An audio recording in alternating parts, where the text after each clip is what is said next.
সুরেই উঠল সুর, mouth organ বাজালো হাতি।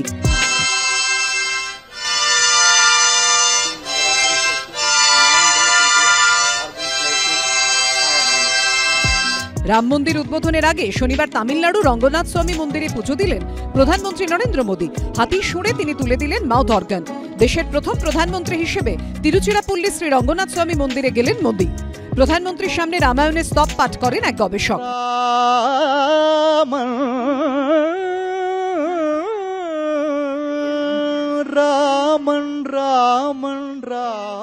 মন্দির কমিটির তরফে অযোধ্যায় রাম মন্দিরের জন্য প্রধানমন্ত্রীর হাতে তুলে দেওয়া হয় বিশেষ উপহার। পাশাপাশি এদিন রামেশ্বরমের রামনাথ স্বামী মন্দিরে প্রার্থনা করেন নরেন্দ্র মোদী। ডুব দেন সমুদ্রে, পরে স্নান করেন মন্দিরেও।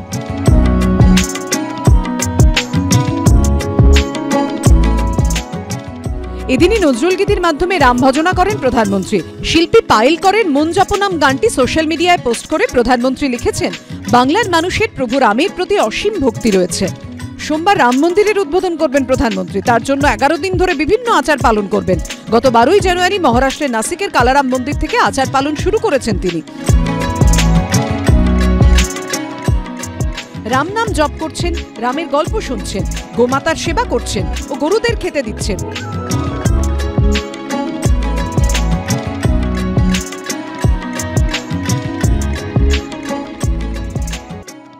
করছেন খাদ্য ও বস্ত্রদান।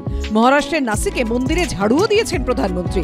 কম্বলে শুয়ে ডাবের জল ও ফল খেয়ে দিন কাটছে তাঁর।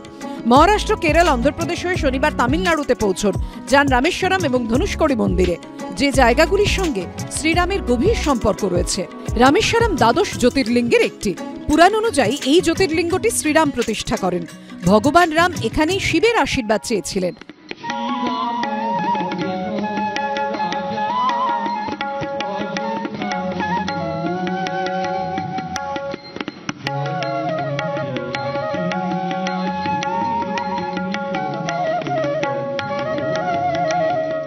এবিপি আনন্দ।